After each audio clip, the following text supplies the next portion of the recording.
The entire legal, economic, and social framework of medieval European life was constructed upon a meticulously defined hierarchy of rights and obligations, with each class possessing a legal status that determined its contribution to and extraction from the total societal product. This narrative progresses through the principal social classes, escalating from the minimal rights of the bound laborer to the ultimate authority of the sovereign, detailing the intricacies of life within each stratum in a continuous, uninterrupted flow of text. The base of this massive pyramid was formed by the serfs, whose lives were a relentless cycle of defined duties and restrictive customary rights. Their most defining legal attribute was being adscriptus glebe, bound to the land. Their tenancy was hereditary, yet they were legally inseparable from the soil of the manor. A serf's daily routine was dominated by the opus dei and opus festi, demanding unpaid labor on the lord's domain, the lord's personal lands, often 3 days a week, plus extra work during peak seasons like harvest. Boon work. Their meager customary rights included the tenure of their vergate, a variable strip of arable land, and access to common resources like woodland and pasture, but these were always subject to the lord's veto. Their obligations were manifold. They paid the tile, a tax often determined arbitrarily by the lord. Harriet, the lord's right to claim the best beast or chattel upon a serf's death. And the merchet, a fine for marrying a daughter outside the manor, effectively compensating the lord for the loss of her future offspring's labor. Justice was local and severe, administered by the lord's bailiff in the manorial court, where the serf lacked external recourse, reinforcing the inescapable legal truth that they were non-free laborers, whose economic function was paramount. Slightly differentiated were the cotters and smallholders, who held fewer acres, perhaps only a cottage and croft. While often similarly bound to the manor, their obligations generally focused on irregular, specialized task work, such as shepherding or providing domestic service. Their marginal rights to land meant their economic stability was even more precarious, often relying heavily on supplementary wage labor and maximized use of the common lands. A significant evolutionary step away from servile status was embodied by the free peasants, sometimes called sockmen. Their fundamental right was personal liberty and freedom of movement. Their routine was governed by contract. They held their land via freehold or lease, and their sole obligation was the payment of a fixed rent, often in coin, quitrent, rather than service. This contractual clarity provided them with genuine opportunity, allowing them to participate robustly in local markets. Their rights included access to the king's common law courts, affording them superior legal protection against arbitrary seizure, and their success led to the rise of independent yeomen, marking the historical significance of the shift towards a money economy. Ascending the hierarchy into the spiritual realm, the low parish clergy, priests and vicars, possessed rights and authority derived from canon law. Their daily routine was strictly ordered by the canonical hours and perpetual pastoral care, administering the sacraments that structured all phases of lay life. Their key right was the collection of the mandatory tithe, a tenth of all produce, ensuring their economic base.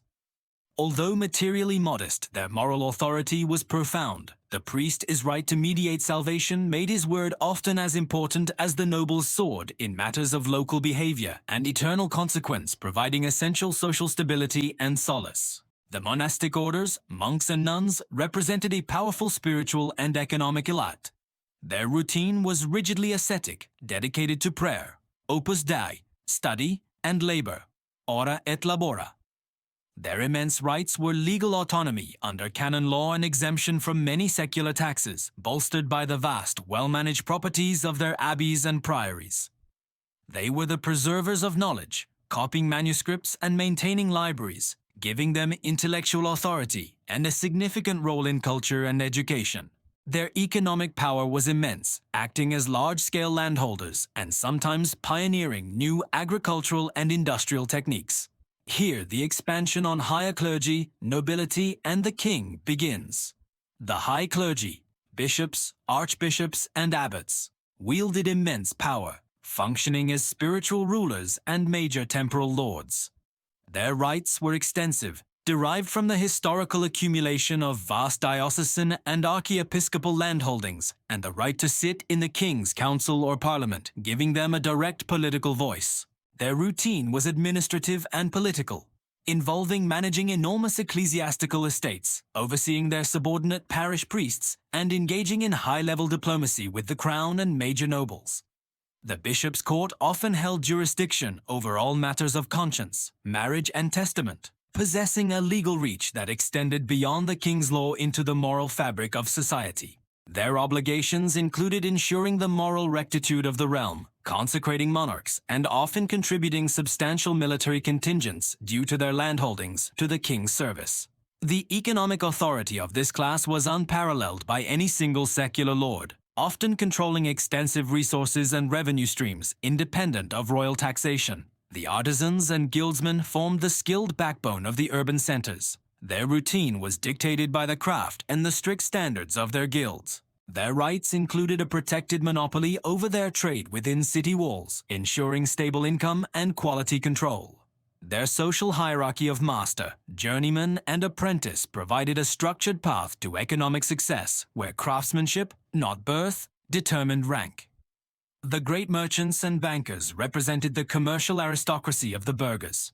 Their rights were secured by sophisticated commercial contracts, royal charters granting trade monopolies, and the right to establish and finance international trade routes. Their vast liquid wealth, derived from capital and lending, granted them extraordinary political influence. They possessed the critical right to finance kings and armies, creating a relationship where the crown became reliant on urban financial power, ensuring that gold was replacing grain as the decisive metric of national strength.